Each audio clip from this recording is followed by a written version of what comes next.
next slide then. So what is engine? Engine is a mechanical machine that converts source of energy into physical work. So what source of energy? There can be a source of energy of chemical energy from a fuel is converted into mechanical energy. Now we see automotives everywhere, and in automotives, the petrol or diesel energy is converted into the motion of the vehicle. So it is really fascinating that how this energy is being converted into the mechanical energy, and that is the thermodynamics. So basic, about all of you might be knowing about heat engine. So can anyone tell what is heat engine? You might have studied it in your course of thermodynamics. Yeah, Varad, go on. Heat engine is a device in which fuel is heated, and when fuel converts to vapor, that energy is used to do work. Yeah, excellent. That is the thing. Means in heat engine, we take heat from a source, and the engine is run, and output work is provided, and yeah, that output work is used for our purpose. That's the heat engine, and heat engine is a means one of the types of the many engines that is being used means that are being used to run the world. So yeah, this you can see here. This picture. This is the Mercedes GLC engine. That is in 2019. It was manufactured here. The wheel alongside wheel you can see that is the flywheel, and the upper block is wall block, and the downside block is the piston block. So we will come to that quickly. So anyone who made the first car engine? Carl Benz. Yeah, that's right. So Carl Benz means on his name, on his honorary, Mercedes Benz is also given his name. So he credited with building what we know as the modern car in 1886. Means somewhat, and the first car engine patent was that he patented at that time. You can see here means nowadays engines are really different than this, but this is the basic prototype from which the whole market of engines started. So this is basic foundation. Yeah, so you guys know about what is the output of engine? Means work is provided. So work is provided in the form of power. Power is energy per unit time, and these technical things everyone knows that unit of power is 1 kilowatt, and that is equal to 1,000 watt, and 1 HP, 1 horsepower is equal to 0.735 kilowatt.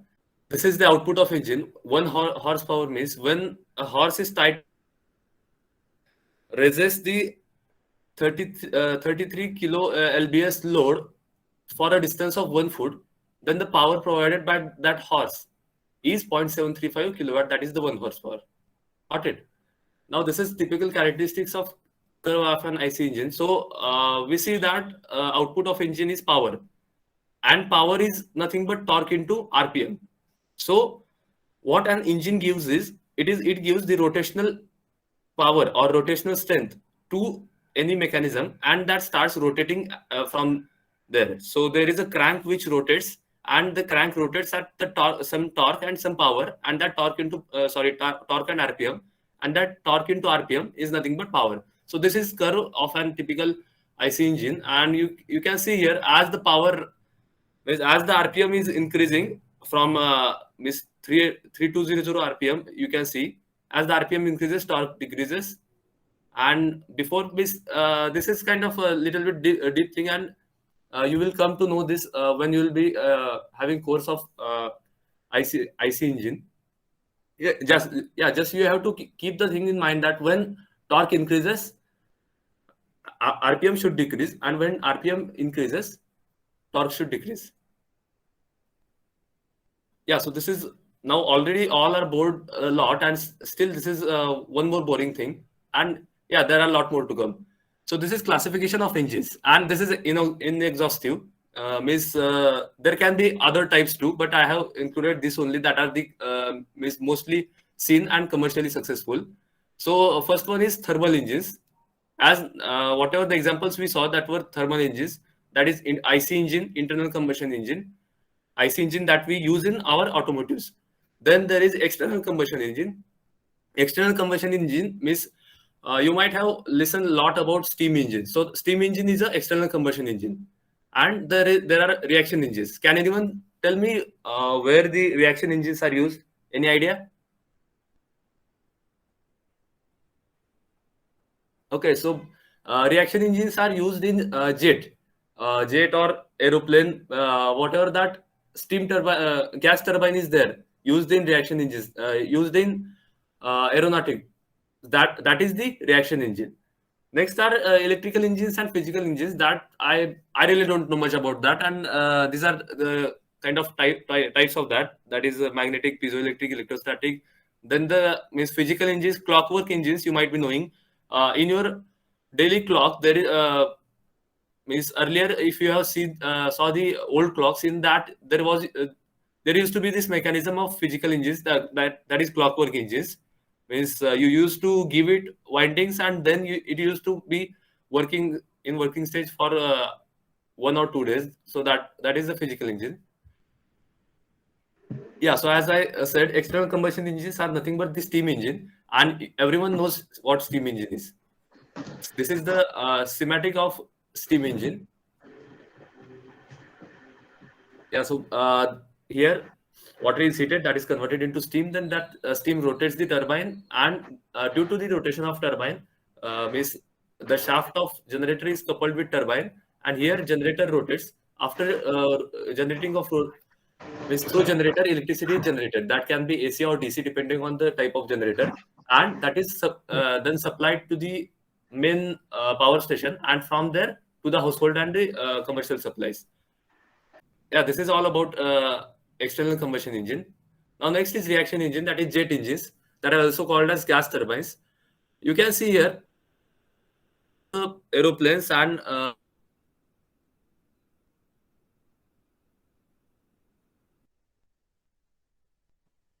this is a reaction because this is a propelling, means this exerts force on the back side, and therefore it moves in front side, and while moving the front side means while air, it receives much amount of air, and that air works as an fuel, or means that as an kind of fuel or input to the jet engine.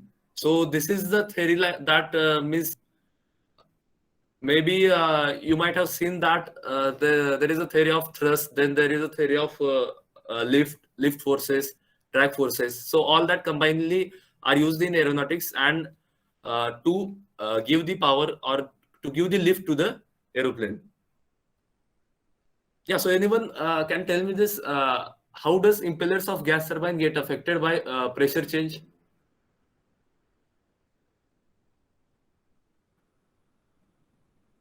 Anyone? I think pressure difference is what gives the lift. Yeah, right. And there is another phenomena also, means when the pressure falls below the vapor pressure, there is some phenomena happening at the impeller side. Do you know about that phenomena? See, means when the pressure here falls below vapor pressure, and at that instant there is a really dangerous phenomena occurs there that really destroys the impeller. Listen that term while in thermodynamics lecture or somewhere else. That is the cavitation, and cavitation destroys the impellers completely. Like you can see here, these impellers are means this is in initial stage of destroying, means after many cycles this impeller will get completely lost, and this is a really very costly component. Means impeller is the most important component in any gas turbine you see, or anywhere. So this due to cavity, what happens here, as you know, means all know about Bernoulli's theorem. When pressure drops, means when area decreases, velocity increases, and hence pressure drops. That is the Bernoulli's theorem, and therefore these cavitation bubbles start to form. cavitation bubbles means kind of solidification occurs, but semi-solidification occurs due to pressure drop, and these bubbles expand, and they hit with an intense energy on these blades of impeller, and this blades gets means kind of distorted a lot. So this is a really big thing. Means now also engineers are trying to solve this query, that how we can, because if you can see here, if you will decrease the pressure a lot, you will get maximum output, but you have restrictions that you can't go beyond some limit because of the cavitation. Because if you will go beyond that limit, the cavitation will start, and that will hamper the whole system. Therefore, you have some limitations to increase your output. So if the problem of cavitation is solved, then we can increase the output beyond the limits. Yeah, so that is the one part about gas turbine. Now, next is the most famous one and mostly known, the internal combustion engine that we see every day in each automotive or everywhere. So IC engine means why they are called as IC engine, and why the earlier was external combustion, because the combustion in IC engine occurs inside the combustion chamber. But while in case of external combustion engine, the system was really means kind of external. You can see from that diagram that it is not an internal system. Okay, so this is internal combustion of internal combustion engine. Like on the basis means there is a ignition, there is a spark ignition in engines. This is called as diesel engines. Then on the basis of number of strokes, 2-stroke engine, 4-stroke engine, there are 6-stroke engines too. Comes the means on the basis of fuel used. Yeah, as I said, the spark ignition engines are the gasoline engines, and compression ignition engines are the diesel engines. And also there are nowadays bi-fuel engines too. So wherein you can pour anything, means like diesel or petrol, and that will work. On the basis of number of strokes, there are 2-stroke engine, 4-stroke engine, 6-stroke engine. I guess this point is repeated. Yeah. So on the basis of arrangement of cylinder, like you can see here, this is inline arrangement. This is V-type arrangement. This is used somewhere in Bugatti, or I'm not remembering that now. This is radial engine. In Interstellar, you might have seen this, the radial engine that is used before means Staller gets to the outer space. So this is opposite cylinder engine. This is W-type engine. There are different different types, like X-type engine is there. Then might be Z-type. Yeah, all this type. So this is radial engine, animation of radial engine.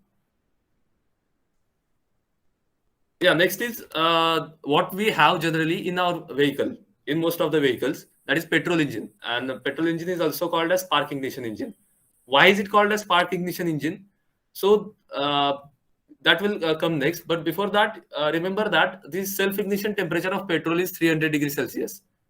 Now, 300 degrees Celsius temperature is there, and only by compression, if you will see, this is the schematic. Yeah, so if this is a compression, expansion, exhaust, and intake. These are the 4 cycles that will come next. And so why we use spark ignition here? Because the temperature required to raise the petrol means to have the combustion of petrol, the temperature required can be achieved through spark ignition. Means you know that while we compress the gas, the temperature rises, but only from that the required temperature rise won't happen, and therefore we use spark plug there that emits an electrical spark, and because of that the petrol gets combusted. So these are parts of the 4-stroke engine. 4-stroke engine means there are gonna be 4 strokes, like 1, this 2, 3, and 4. This is one cycle, and again the same cycle will repeat. So 2 crankshaft rotation will be there in 4-stroke engine, and if it will be 2-stroke engine, then there will be single crank rotation. So if you have gone through the theory of machines, Tom, then this piston crankshaft thing or connecting rod thing might have come to your mind or your syllabus, and so this is the practical application of that thing, that piston and cylinder arrangement, something is there. So piston, crankshaft, connecting rod, flywheel, inlet and outlet valves, spark plug. So this is spark plug used to ignite the petrol. This is intake valve. So these valves are closed for sometimes and open for sometimes. So this is exhaust valve, this is piston, and this is the crank. Yeah, this is the working of a normal typical four-stroke petrol engine. The first stroke is intake. That is when this comes down, then fuel is filled in this due to vacuum, and at that instant inlet valve should be open and outlet valve should be closed. If outlet valve will be open at that, then already petrol prices are really high, and if you will keep outlet valve open and at the intake or suction stroke, then you got to sell your vehicle soon. So yeah, and the crankshaft rotation, this is crankshaft rotation. You can see here, when two stroke happens, one rotation occurs. So at the first stroke, there is a 180-degree rotation. Then compression stroke. Compression stroke means, yeah, this is the compression stroke. After intake, the 2 number here you will see, that is the compression stroke. Means the when the fuel air mixture, that is also called a charge, is taken in through intake stroke, that is means here you can see power stroke. In power stroke, spark is ignited, closed, and this piston to move downside, and that is the power stroke, because of which this crankshaft rotates, repeats, and the exhaust stroke, you can see the inlet valve is closed and exhaust valve is open at that moment, and is completed. That is the exhaust stroke. Yeah, this is the summary of that. So if anyone of you might have come through this engine, Briggs & Stratton 305cc 10 HP petrol engine. So this is just for understanding what are the specifications of engine generally. In market, when you will go, you will see the specifications as the CC and HP. So HP is horsepower, you know about power. So what is CC? CC is the whatever this volume is there, when it comes down, that is also called as bottom dead center, and when it goes to upside, that is top dead center. The volume in between these 2 points, bottom dead center and top dead center, is called as means volume between TDC and BDC is called as the CC. CC, I'm not remembering long form. Anyone knows that? Cubic centimeter. Yeah, right. So that is the means unit of volume, I guess. So this is the CAD model of Briggs & Stratton engine, and this is used in the Baja buggy, the 19 Newton meter output. So generally you will see that this graph is not always static. Now engine is obviously a mechanical device, and mechanical devices are prone to the inefficiencies, and obviously engine is not an ideal device. So the power should be constant, but it is not constant. Now therefore motors are replacing engines because the power or torque of the motor is constant. Like BLDC motor, if you will see, then torque of motor is constant, and therefore we can use it quite efficiently than engines. So engines have this curved graphs, means they are not having straight line graphs. This is, I guess, maximum torque is at 2800 RPM, and maximum power is at 360 RPM. That is the max RPM. These are general specifications of engine. When you will go to market, you have to see the specification while buying the engine. Yeah, now diesel engine. Now I had asked you to remember the self-ignition temperature of petrol. That was 300, but for diesel it is 200. So it should come to your mind that here why to use spark. So these are we don't use spark here to ignite, because already by means compression only we reach to this temperature. So when we reach to this temperature, the diesel is auto ignited, and therefore there is no necessity of an external ignition system there. So why these are called as compression ignition? Now this is an interesting question. When you pour diesel in petrol engine, this happens. Can anyone tell why this might have happened? Because diesel explodes as soon as compression stop.